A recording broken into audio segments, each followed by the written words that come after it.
New Jersey Democratic Senator Bob Menendez is vowing to continue working in the Senate after he and his wife were indicted on federal bribery charges.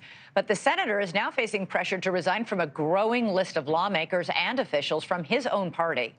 With us now for more on all of this is NewsNation's political editor, Chris Stirewalt. And listen, Senator Menendez doubled down today, denying all wrongdoing, saying he's a child of Cuban immigrants and learned not to trust banks, and that's why he had $500,000 in cash stashed around the house. He didn't explain the $100,000 worth of gold bars or the Mercedes convertible in the driveway. I mean, it was pretty amazing. It's a comfort to him just to have that Mercedes convertible around. It always makes him feel better in uncertain times. Look, he's not a very sympathetic figure by any stretch of the imagination, but think of it this way for Senator Menendez. There was a time when his near brushes with scandal, remember, a hung jury was all that kept him from being convicted of a previous set of unrelated charges of a similar nature.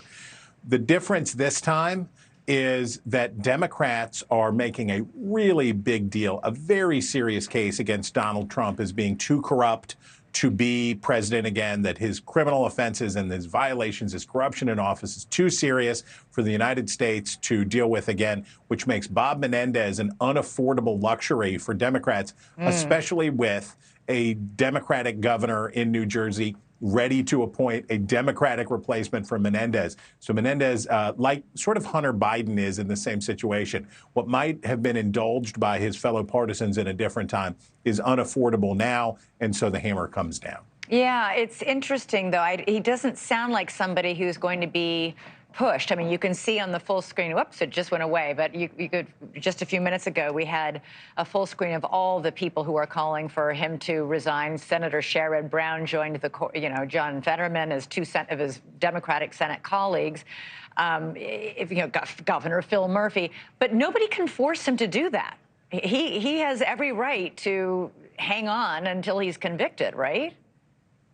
Well, back when Bob Menendez was just knee-high to a pork barrel, long ago in 2002, there was a New Jersey senator named Bob Torricelli. They called him the Torch, and he gave a speech just like the one that Bob Menendez gave. And he said, these charges they will not stand. I'm running for re-election. I will do it. And you know what he did? 5 weeks before the election, he dropped out. Frank Lautenberg was appointed into that race. He won the election and won the Senate seat. We have precedent for this in New Jersey.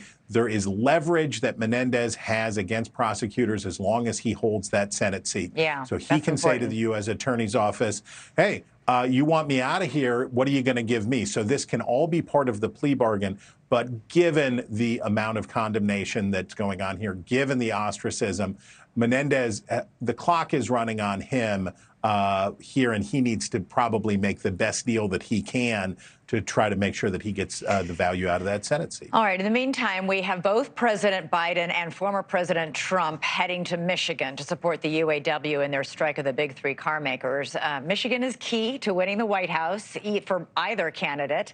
And the UAW endorsed Biden in 2020, but so far has yet to announce it will endorse him in this election. So there's a lot at stake for both men.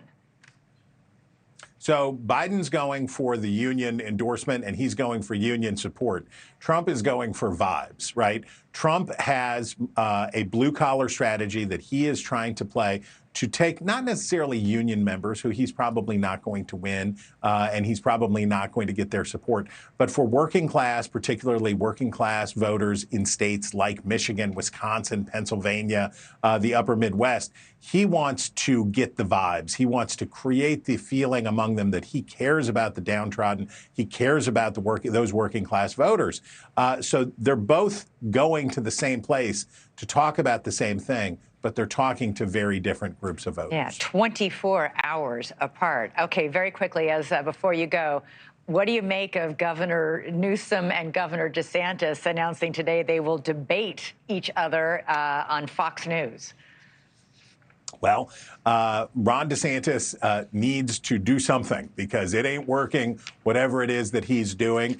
Newsom is trying to look like the heir apparent, to look like the next guy for Democrats, whether that be if Joe Biden has to step aside this time or for 2028, try to get ahead of Kamala Harris. He's basically an official surrogate for Democrats at the Republican debate. So I guess this works for both of them. I really understand why Newsom's doing it. I'm not as clear on why DeSantis is doing it.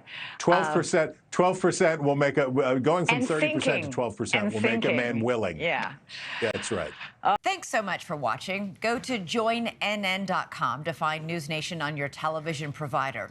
And don't forget to click the red subscribe button below to get more of NewsNation's fact-driven, unbiased coverage.